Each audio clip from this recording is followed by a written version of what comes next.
I think we have a football team that can go on the road to a tough environment and get a win. I think that this was an opportunity we missed, and it's disappointing. But I think tonight we were able to at least show a resilience, and you're going to need that to be able to win in December. And then if you do take care of business in December, we have, I believe, 4 games left. If you do take care of business, then you get a chance in January, and that's really what we want to do.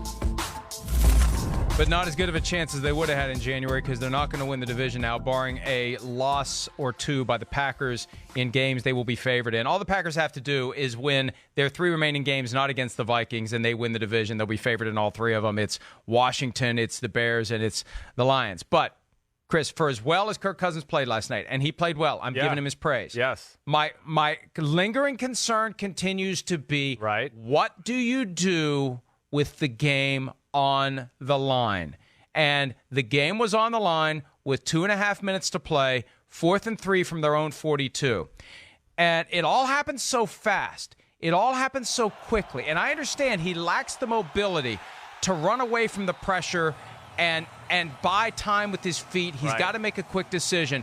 This was not the decision to make. Don't throw it to Irv Smith there. I know he wears 84. That doesn't make him Randy Moss. Yep. He wasn't open. It was a bad throw. It didn't even have a chance. And I got stats to back me up here, courtesy of the NFL's Next Gen Stats account. Sure. Irv Smith, targeting him on that play, had a 43.2% completion probability at the moment Cousins threw the ball. It also had a 25.8% interception possibility. Right. The guy who was open was Alexander Madison. He leaked out of the backfield.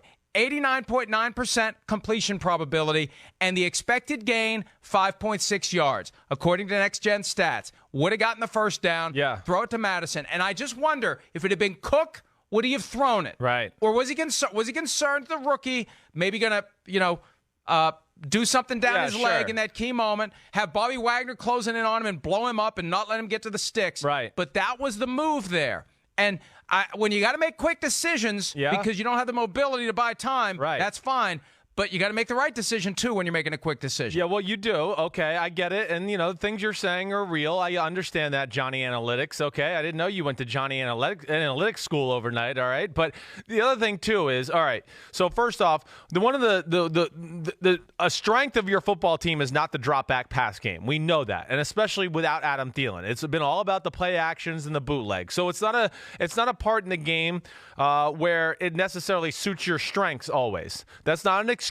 I'd like to play that replay again, too. Now, the play itself, I'm not crazy about. It's the same play on both sides. I agree. It's a go route on the outside, and Rudolph is running the slot out, and Irv Smith is running the slot out route, right? So there is all that.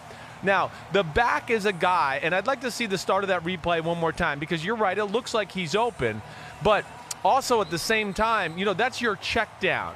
That's like, oh, gosh, nobody's open. And to your point here. Nobody was open. No, you're right. He tried to make this is going to be dicey, but I'm going to try to throw the perfect ball on the outside edge of his numbers and try to get it.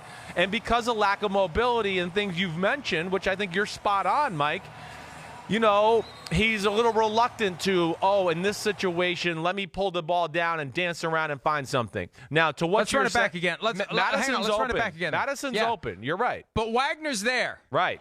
It's going to be a bam-bam throw. It's going to be a bam-bam. He's going to hit. He's going to catch the ball and maybe be able to turn up, or he's going to catch it and get hit just as he catches it and maybe not get the first down. It's going to be close because you can see from that end zone replay for those on radio too. Yes, you're right. Bobby Wagner, I think if he sees Kirk Cousins staring at the back as he comes that way, that's going to get very interesting. So I'm not in love with the play call. I understand what you're saying, though. You want your quarterback of your team, the Minnesota Vikings, to, in this situation, don't just take it. Like, make a play, dance around. You'd rather him go down that way than just pull the trigger on a pass where you go, I'm not sure if that was really the most high percentage, completion rate in the world.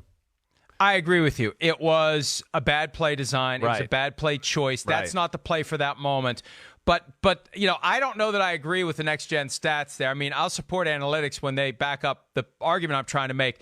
I don't know that Alexander Madison was gaining 5.6 yards on that play. That's what I because mean. Bobby right. Wagner was there. The angle that we see when the ball is sailing past Irv Smith, Yes. and you can see him on the ground and Wagner over in that direction, he broke that way after the ball was thrown. Exactly. When the ball's thrown, he's right there, and Right. he's got a chance to keep, number one, Madison from catching it, and number two, Madison from getting to the first down sticks. But I still look.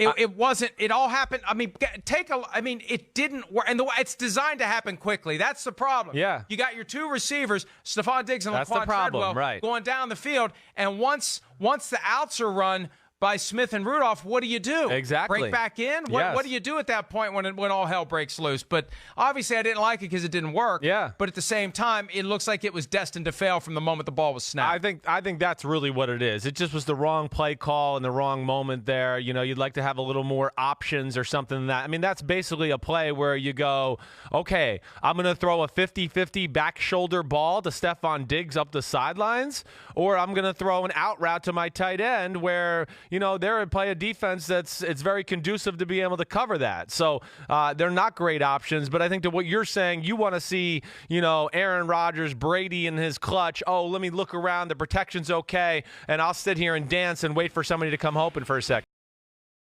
Hi, I'm Mike Tirico, and thanks for watching. Make sure to hit subscribe for the latest news and highlights from NBC Sports.